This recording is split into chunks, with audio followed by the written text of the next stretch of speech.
Hey everybody, welcome to the Pro Singer Success Collective. I'm Arden Kaywin, and today we're going to be talking with Bree Noble, who is the host of the Profitable Musician podcast and who also is founded Women in Substance Radio. Sorry, I got to get that right. She also founded Women of Substance Radio, and we're going to have a really great conversation about how to be a profitable musician and also some of the challenges that women face in their careers as professional musicians. So stay tuned.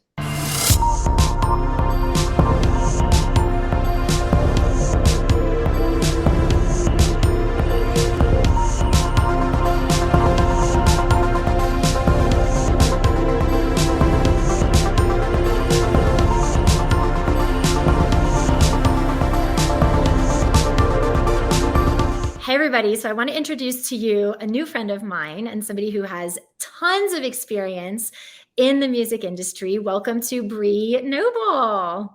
Thanks, Arden. So excited to be here. I love it when I get to interview someone from my podcast and then I get to be on their show. Yep. So we're going to have a great conversation today about how to be a profitable musician, some of the things that get in the way, some of the best practices that Bree knows. We're also going to talk about what it's like to be a female musician in the professional music world. And she's got, so many, her own personal experience of being a successful singer-songwriter in her own career, and also a lot of the people that she's worked with and that she's interviewed. So I want to start off, Bree, by just, if you can tell our viewers just a little bit about your music career as a professional and, what brought you into being able to help other musicians to become profitable. Yeah, totally. So just like most of you, I grew up singing all the time. I got really involved in choirs in high school and some solo competitions. And I just got the bug to do music while all these people, were saying to me, well, like, what do you really want to do? Like, what do you want to be? And I'm like, a musician. And they're like, no. Like, how are you going to make money? Like, no, I want to be a musician. So luckily, my family was very supportive in my desire to go to college and become a great vocalist. And I got such a fantastic music background, just really becoming a stellar musician in college, but not getting any help on how I'm going to turn this into a career, how I'm going to make money from it. I did decide along the way, well, I better have a fallback plan. So I decided to get a degree in business as well. So I got a double degree in music, vocal performance, and then business with an emphasis in like accounting and marketing and management.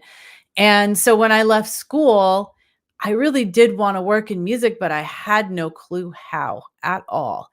So I followed my fallback plan and I got a job in accounting and worked for several years at a company that I wasn't extremely passionate about. We made like water filters, which wasn't exciting. I can't even picture that with you. Like that would just be, I think, the worst thing ever. Yeah, it's that one of those, those first jobs that you get where you're like answering the phone and you're like making invoices and, stamping checks and doing deposits and just all the standard stuff. While on the side, I was trying to build a music career. I had moved to Orange County and I didn't know a soul there. And so I was trying to kind of like network. I would go on the Recycler, which is kind of like a classified place for musicians to meet each other and try to find people that I could network with and do music with. Because I was pretty afraid to put myself out there as an individual, as an artist. I thought, well, if I can find a band that's already established or an artist that, quote, knows what they're doing in the music industry, I could just kind of ride on their coattails. And that was my plan. So I was trying to do this on the side while working my regular day job and not having a ton of luck. A lot of band experiences that exploded in my face, as bands sometimes do. Just people that were unreliable, unscrupulous, all of that. Many of you, if you've been through that, you know what I'm talking about. Yeah, it's I think, an unfortunate experience, especially for women, honestly. Yes. Oh man, there was one experience I had where I was I was in a band that was kind of like a harder rock, which made absolutely no sense for my background because I was a classically trained singer. And I did more singer songwriter when I wasn't doing classical. And here I am in this like hard rock band. But, I was determined that everyone else knew more than I did. And I just needed to like fit into this mold that someone else has created. So I'm like, okay, well, I could sing hard rock. So I'll do this. And, and I'm like with these four guys that are just like, they're just typical blue collar guys. And it made no sense. And the culmination of it was I went to my grandfather's funeral. I went out of town and I missed a rehearsal, and I came back for our next rehearsal and they had totally ghosted me and like didn't tell me anything. And that was it. That was the end of that one. Sounds like they did you a favor. Oh, they so did me a favor. But so obviously you went on, you had your solo career, which probably was that born out of that experience? Yeah, it was born out of a lot of frustration. On the work side, at this point, I had moved on from working at companies that developed water filters to I had actually found a job working with the local opera company in Orange County called Opera Pacific. We were a top 15 opera company, and no, I was not singing with them. I was their director of finance. And so what that did for me is that, yes, I got to go to a lot of fancy parties. I got to, meet a lot of great opera artists, but it showed me, hey, these artists are out there doing what they love. They're building their career. They're living their dream. And you're in the back office writing paychecks to them, which were rather large, by the way, for opera. And so I was just like, it just really put that fire in me of like, I need to go out there and do what I was meant to do, what I was born to do in music, and not just be sitting in the back office writing paychecks. And so it really, that in combination with all of my bad band experiences, just pushed me to like, you need to be confident in yourself that you have something to offer as an artist, and go out and brand yourself as yourself and not try to follow in these other people's footsteps.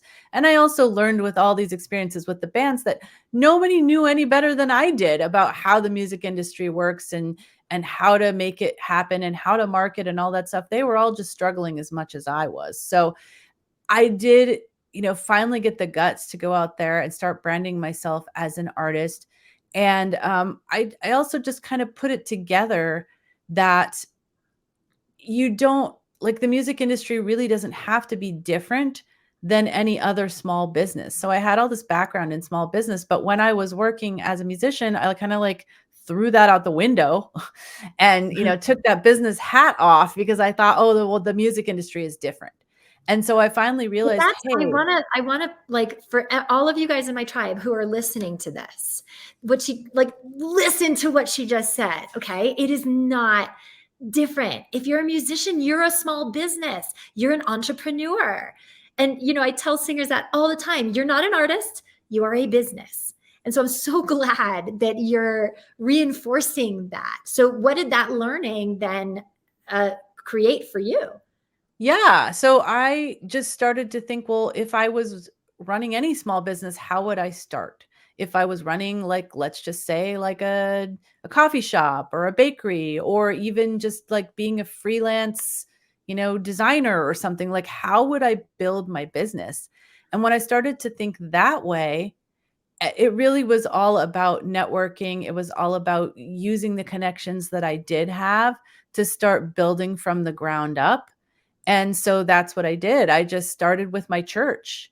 I was on my worship team at my church. At this point, I'd been in Orange County for a while. So I had a good number of connections with previous churches I'd been to and, the church I was in. And I just started, how can I build from here? And I just started networking. I started letting people know, hey, this is what I'm doing, what I want to do.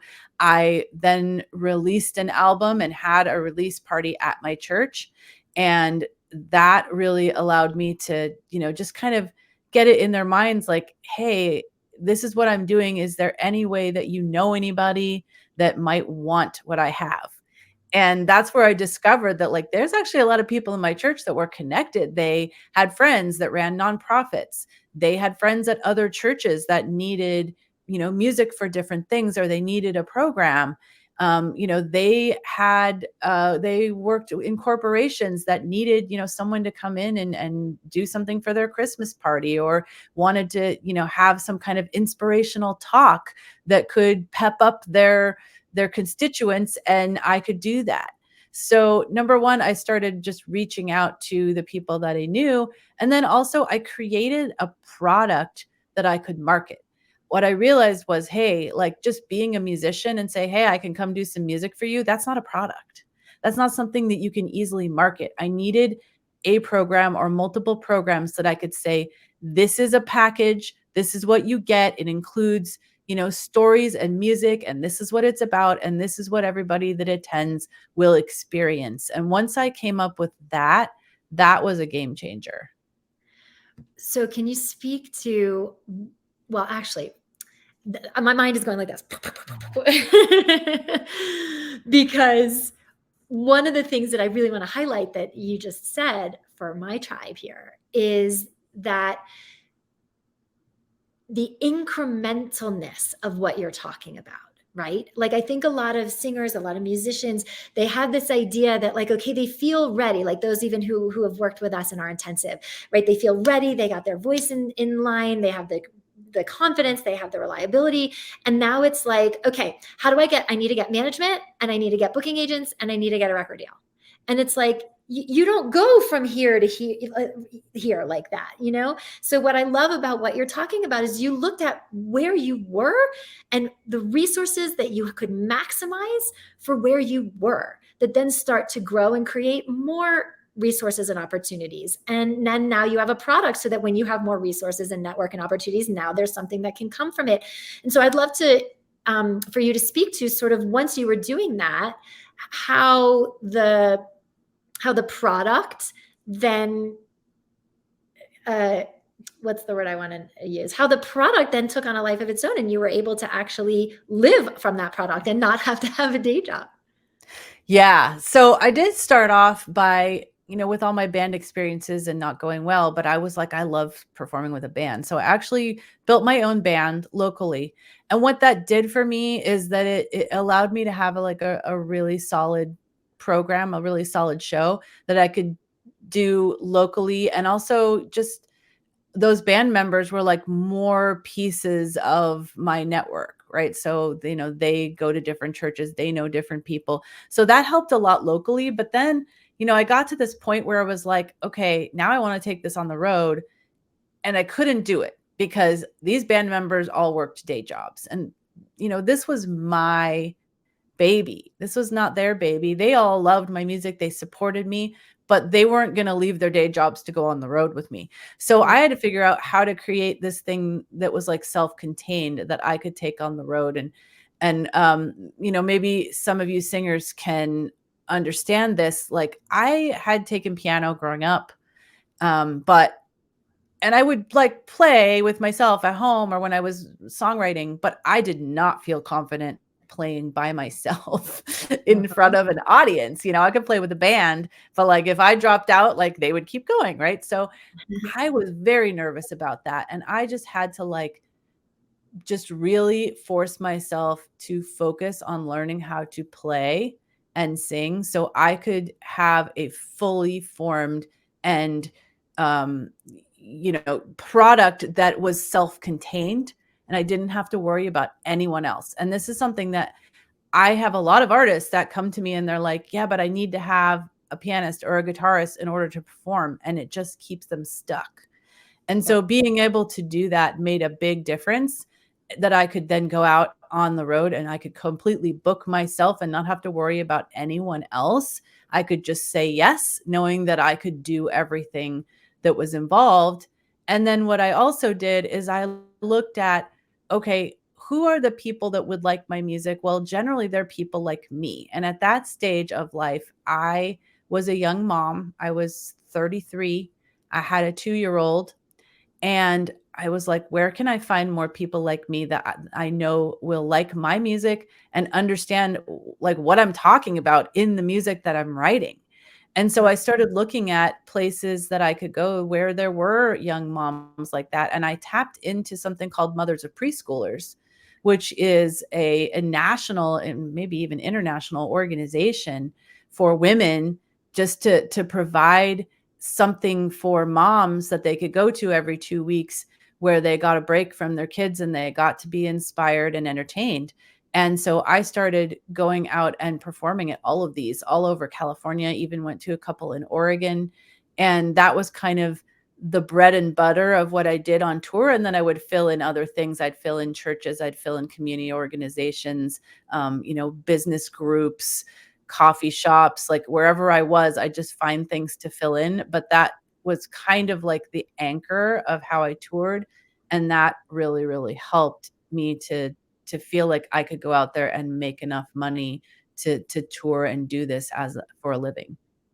And like what I love about what you're talking about is your resourcefulness towards the non-traditional, right? And so I think that a lot of singers and musicians get hung up on, okay, it has to be, a traditional venue, in Los Angeles, I'm thinking like, whatever, the Whiskey, or, these big venues, and that you got to bring 150 people to, and you play on a Friday night and you have to have a guarantee, and like, and that's one way to do it, right? But to be able to build a fan base and make a full-time income looking at what you said, which is, who are the people who are like me? Where would I hang out? What are the things that I would want to do? The things that I need, the people who are going to relate to what I'm saying. And it's okay if it's not this like traditional route of playing, clubs and gigs and bars, and that you were able to build a really profitable singing career in a way that worked for you that nobody else was doing. And I didn't want to do those traditional venues, right? Because I had a 2-year-old, so I didn't want to right, be out super late.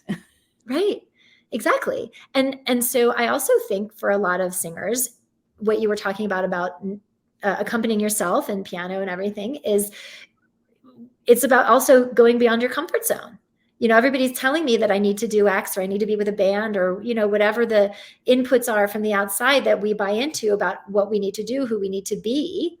And instead, going beyond those beliefs and creating what works for you, that's going to allow you to be independent and profitable and do the kind of gigs that you want to do with a lifestyle, especially as a young mom, that works for you. And I think a lot of people have these ideas and they think it can't be done another way, and they're not willing to go beyond their comfort zone. Like you said, well, I need to get my piano chops done.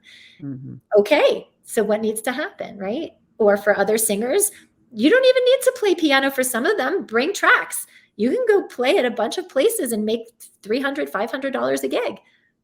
And I think there's a lot of stigma around tracks, and I try to help people break that down, because sometimes I didn't even want to bring my keyboard, right? And like, I'm doing a Christmas gig in a few weeks, and I don't want to bring my keyboard because it's a pain. And like, it's not necessary. I can use tracks. They're going to have just as much enjoyment if I use tracks. It's going to be a lot easier for me. And I've had to get over that, the whole pride thing of like, I need to show them that I can, self-accompany and all of that. For me, I would throw tracks in there for different reasons within my program. Even if I was playing keyboard, I wanted to get closer to the audience. I didn't want to be trapped behind my keyboard. So I'd have one song, I think it was like my last song, where I would go and stand right out in front of them so I could really communicate with them and not be trapped behind the keyboard. Or another thing that I would do is throw in some classical and Broadway songs, because that was something where I could show my uniqueness. Like, not that many singer-songwriters also do those genres and do them well, because I was classically trained, and it would blow people away. And so I would throw some of those in there with tracks as well. And it just made for a really cool, unique, and diverse program. Yeah.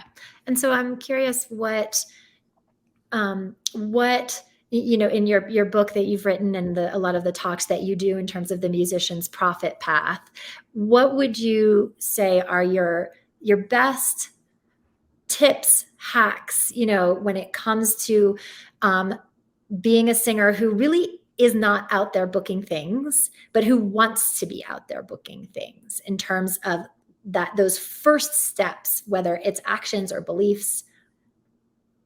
Absolutely. Well, I mean, the first belief that I had to get over, so I totally understand it, is that you are enough. You yourself as the artist are enough to book something. Like, you have what people want, and you're good enough on your own to be able to book something and get paid for it. But beyond that, I think the thing that I said about creating a program, a product, that's very important as well. Don't try to bill yourself as a musician. You should be billing yourself as a speaker or a program, and even if you feel like, well, I'm not a speaker, if you're a singer-songwriter and you tell stories on stage, you're a speaker. And you're going to, unfortunately, as it may be, you're going to get paid more if you book yourself as a speaker versus booking yourself as a musician. But what people really want, especially places where you're not having to bring the people, right? That's one major thing that I did that really helped, is that I, like you said, I didn't have to guarantee get 150 people and a guarantee and all that stuff. I went to where the audiences already were, and they needed a program. And there are places that need that. Nonprofits, women's groups, community groups, corporate, all Right, those. like, we talk about, like, country clubs Yes. and, all the types of places, retirement homes, and you guys, I know this is not glamorous, right? Like, when you think about most of you, your aspirations for being a professional musician, you dream about being on stage at the Orpheum, headlining a concert, or you dream about being on stage on Broadway or at the Met or whatever, and those are great. But while you're working towards those things, what Bree is saying here is so important. You can be making 5K, 10K a month if you know how to do what she's saying, which is go where the audiences are that need content. Yeah. And then from there, you can build your audience. And, from those people that you got put in front of, you didn't have to bring them, you got put in front of them. And now you want to make sure you stay connected with them. So one of the big things that I talk about in my book is about creating your email list and using that to stay connected with your audience, to nurture them. There are people that saw me at an event 10 years ago that are still on my email list, right? And Mhm. they followed me into, you know, doing Women of Substance and all the things that I'm doing now. And same thing with Women of Substance, artists that I worked with and was promoting their music 10 years ago, 15 years ago on Women of Substance. They're still on my email list, and they are still, working with me in some capacity now, just because I've been nurturing them on a weekly basis over all of these years. So when you are getting in front of audiences that you didn't have to work for, that are being presented for you, the important part is that you need to work to keep those people in your corner. And that means making sure that you aren't afraid to ask them to join your email list, to tell them what's in it for them, why they should join it, how you keep in touch with them, and that you'll be putting new music out and that kind of stuff. Make it seem like it's an exclusive club where they get cool stuff that they wouldn't get otherwise. And just make sure that you are working the room every time you are put in front of an audience, to get more and more people on that email list. And same thing with social media, working the room on social media with maybe live streams, or just your posts, giving them a reason to stay connected with you. Because it doesn't matter how much somebody loves your performance, they're going to forget about it if you're not in front of them all the time. Yeah. So that's something that I would love for you to speak to, which is fear of marketing, I guess you would say, fear of promoting, fear of asking for somebody's email address, fear of emailing them every week. Can you speak to the artists that you've worked with and the best ways that to start to get over that, to get over the promotion, that fear of feeling salesy, or come to my show or buy my record? Yeah, I mean, it's very, like, if you feel that way, don't worry. Most musicians do. It's totally understandable. But the artists that I work with, a lot of times they say, like, I've just gotten into the mindset of writing an email as if I'm writing it to a friend. And then it doesn't feel weird and uncomfortable, and always knowing in the back of my mind that they can unsubscribe if they don't like it. right? Right. And so one of my artists said the other day, she said, like, when I approach people about joining my email list, I always say, and you're always welcome to unsubscribe, and I won't even know you did it. Because right, they don't want to think, oh man, she's going to know, she's going to think I hate her just because I have too many emails in my inbox. Just let them know, like, hey, I want to I want to communicate with those who are interested. Don't worry if you decide later on, this isn't for you. Cool. Right? But you don't have to feel guilty. Right. Right. So can we shift a little more to talking about um, the Women of Substance Radio, and also how it led to starting the Profitable Musician and the artists that you continue to work with? Yeah, I mean, here's the thing, like, you never know where something is going to go. So it's so important for all of you guys to follow what feels right, what feels fun, what feels like something you're meant or led to do. And for me with Women of Substance, like, it literally started as a hobby. Like, it was oh, cool, you can have your own radio station online, back in 2000.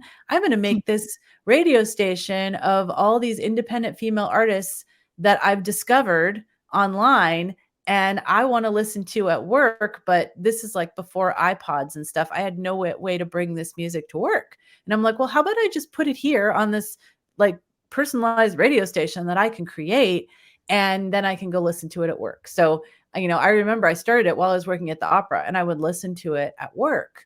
And then other people started listening to it. I was like, wow, I made this playlist for myself, and just called it Women of Substance, just because I was like, this is what these have in common. These are like great lyrics, deep lyrics, great artists, wonderful voices, quality music by women. Right. So that's where I came up with that title. It was Mm-hmm. for me. And then people started listening, people started like subscribing to it. And I was like, oh, okay, that's cool. And then I kind of forgot about it for a while. I had kids, I started touring, all that stuff. And then when the opera actually went under in 2008 because of the financial crisis, I had been working there part-time still while I was touring. And so I was like, like, is there any way I can, make back some of this part-time income that I'm losing? And also, I had been meeting a lot of great female artists while working on my own music. And so I thought, well, how about I just revitalize this? But back then, they had actually started charging for you to have an online radio station. They pull you in for free, and then they're like, no, now you got to pay for it. So I was like, well, how can I not, have to pay for this, but keep it going? And so I started offering the opportunity for indie artists to submit their music for a small fee so I could review them and see if they were a good fit for the station. And so that's how I was able to break even.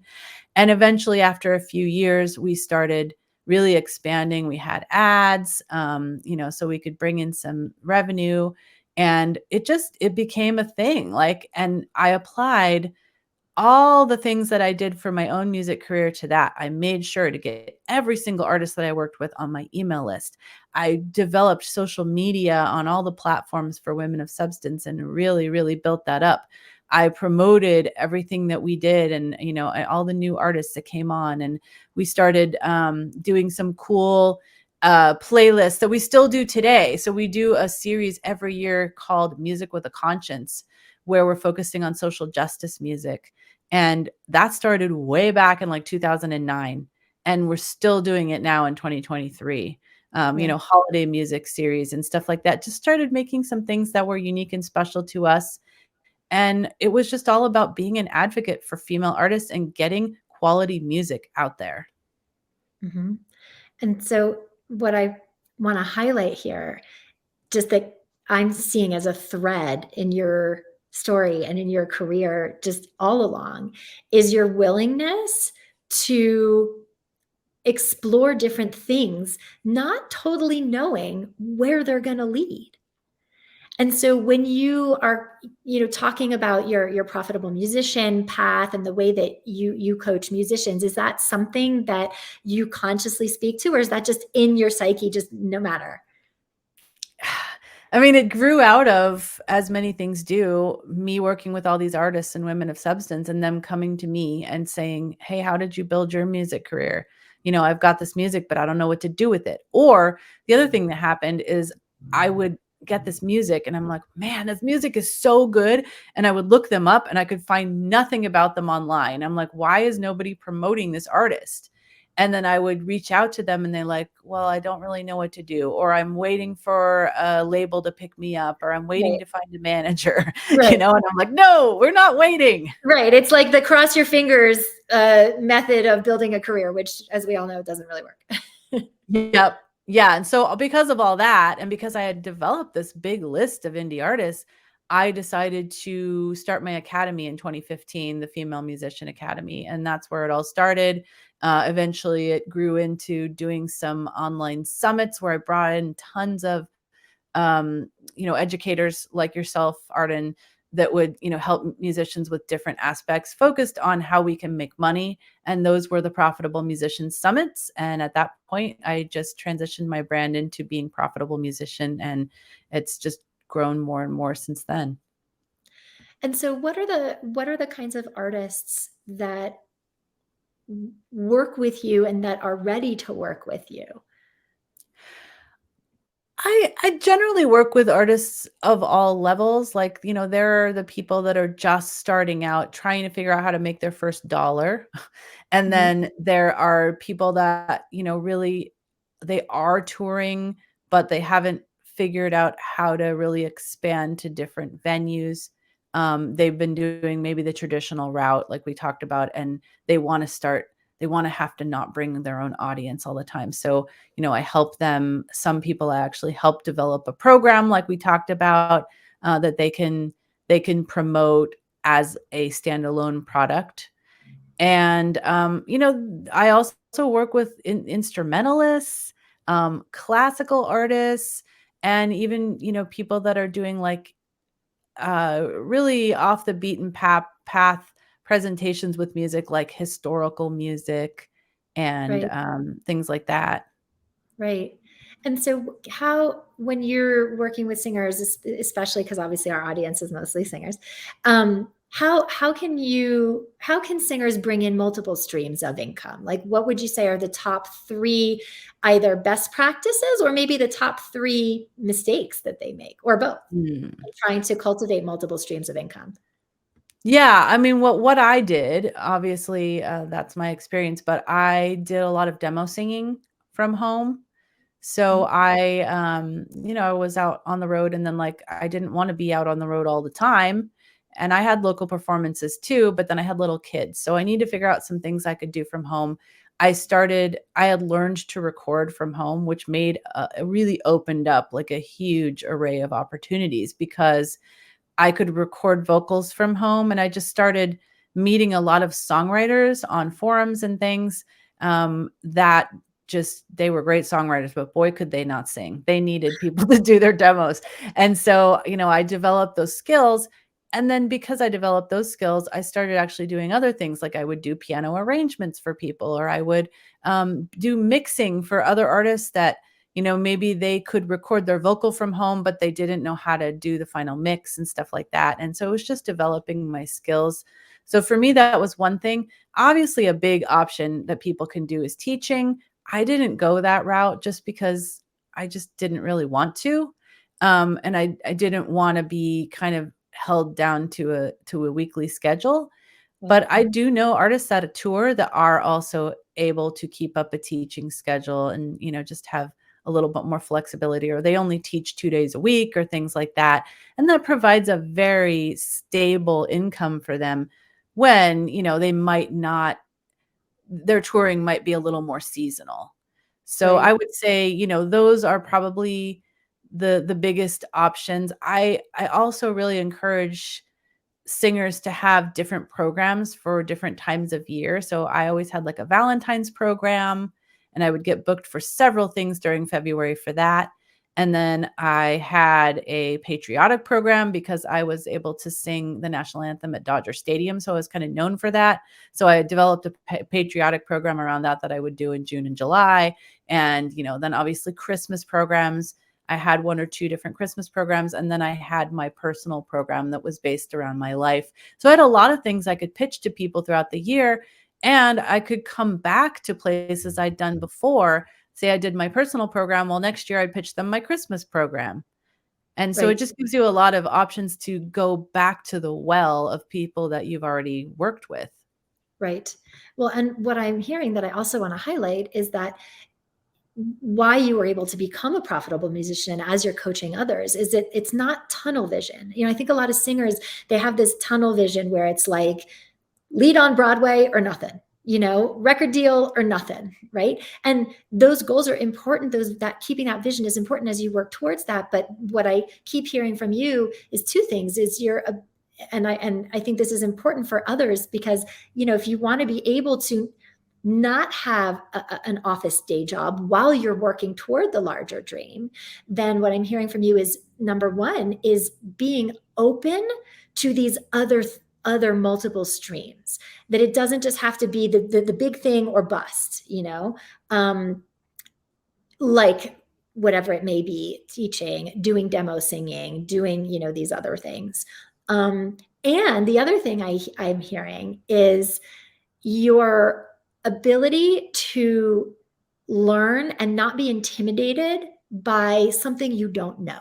So like you said, I learned how to record myself, because if I could do that, now it opens up a whole nother thing of income streams. Like, I can't tell you how many singers I hear from. And when I get on a discovery call with them about working with me, and I'll say, what's the biggest issue? What's the biggest issue in your singing going on right now? And they will tell me, well, I don't know how to record, and I don't have other people who are playing with me, and it's all these things that they could learn how to do by themselves, but they're in a mindset that's convincing them that they can't, and they're not willing to learn. And so what I'm hearing from you that I think is important for those of you watching this is just being willing to learn how to do some of these other things that can open up, like you said, learning to produce, learning to play piano. You've got a lifetime that you can learn these things. So start early and do it now. Yeah, no, I mean, it provides you so much more flexibility than you would have otherwise. And I've definitely been there. I've definitely talked myself into, like, I could never do that. I used to say that about piano. I could never play and sing at the same time. I am terrible at it. I will never do it. And I told myself that for years, until the pain was so great that I said, fine, I'm going to learn how to do this if it kills me. Right. Right. Well, the last question I have for you is, I would love to know if you have any secret weapon tips when it comes to booking singing gigs. I know you talked about having a program. Is there anything else that comes up? I think in this internet age, I think we all just want to send out emails, and because it's easy and it's less scary. But I really think you got to call and you got to talk to people. You got to even go see people sometimes, Sometimes artists that I work with, they've had no luck, and then they go down to the place. They go talk to the vintner, like, say they want to do a winery, right? They go down, they talk to them. They make it personal. Right. One, it's much harder to say no to someone when they're in your face, but also it makes it so much more likely that they'll say yes, because they just like you. They realize the idea of, like, how cool would it be to have this musician, like, live at my winery on a Saturday when, people are here, like, what kind of an ambiance would that create? So, go down there and say, like, hey, let me do one song for you, just so you can see what it would be like.